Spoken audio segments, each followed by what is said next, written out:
Hi guys, another day, another Anker product. Today I'm going to be looking at the Roav Dashcam A1. So obviously Anker branded, but they do class it as Roav. Just looking around the box, tell you about App Store, Google Play, the usual stuff. The interesting thing with this is it actually has got the Sony sensor. It's the X more 323 sensor, which is used on some of the more expensive models. So it'd be interesting to see how it actually plays. Now this is actually a gift for my brother, but he knows it's coming and he said that I could have a quick look at it beforehand. So I thought, why not do it on video? So opening it up, that's the actual dash cam itself.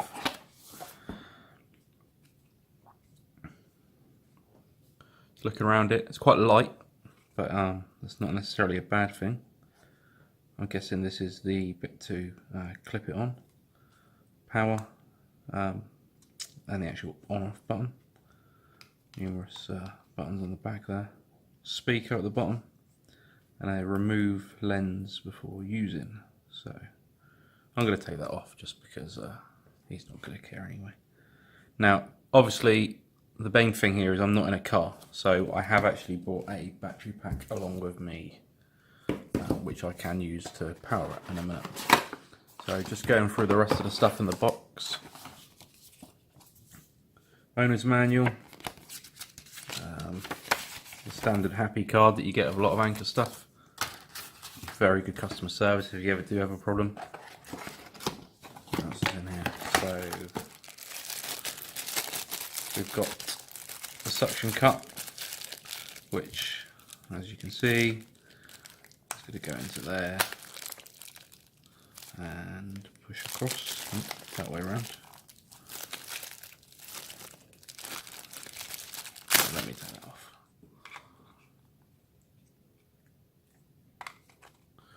So in it goes. Oh, that will twist around, and there we go. It does actually push across. You have to put a little bit of pressure on it. Suction cup. Nice, easy design there. So you go in and out. I'm going to take that off just for ease of use and allow you to see it a bit better as we go. Trim removal tool. Some people call them a spudger. Good for getting the bits off your car without scratching it. That's good if you want to run the cable around the top of any sort of material at the top of your car, or for opening up any bits of plastic.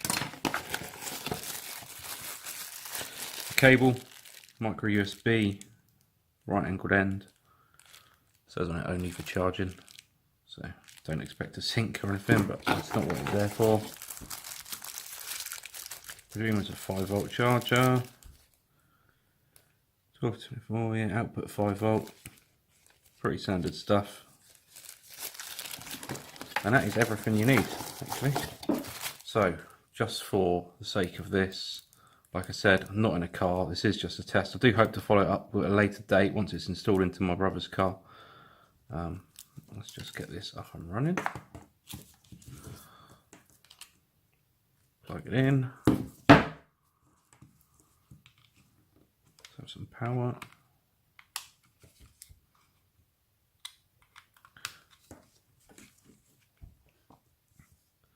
There we go. So take you through the startup, choose language, choose your date. I'm not going to bother.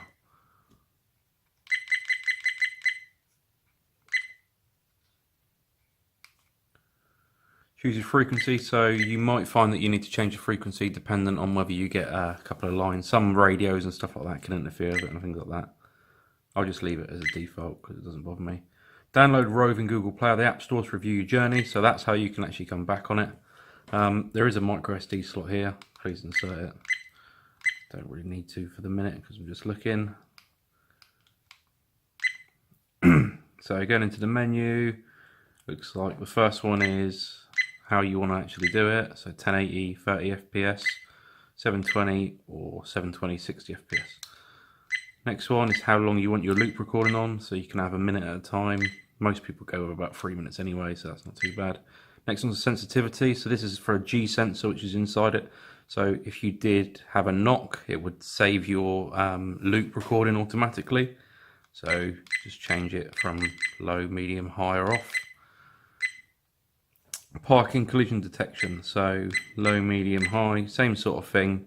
Obviously won't work if you don't have this powered on. You'll have a small battery in it, but nothing major. Wi-Fi, you can go in and turn it into an AP just to connect to. Not something we're going to go through now. Time setup, language, and that's how you turn your screen on and off, and how long it goes on for. So 30, 60. So yeah, all in all, nice little unit actually. Doesn't look too big. You know, that's going to sit on your dash. In reality, that's quite a small suction cup, but it's not going to need to be too big because it doesn't need to hold a lot of weight up. Then it goes, get that at the top of your screen. You really get it behind there's normally a dotted area in your screen. On it goes, and I think that's quite a nice little unit. It's generally a pretty good picture actually so far. You can see probably a bit of the frequency going wrong where I'm in low light and I'm using it next to a phone, so, which isn't great. But yeah, all in all, looks like a nice little unit. I hope to do a follow-up review at some point, but that gives you a good idea of what you get with the unit, and hope that helps. Any questions, drop me a message and I'll get back to you.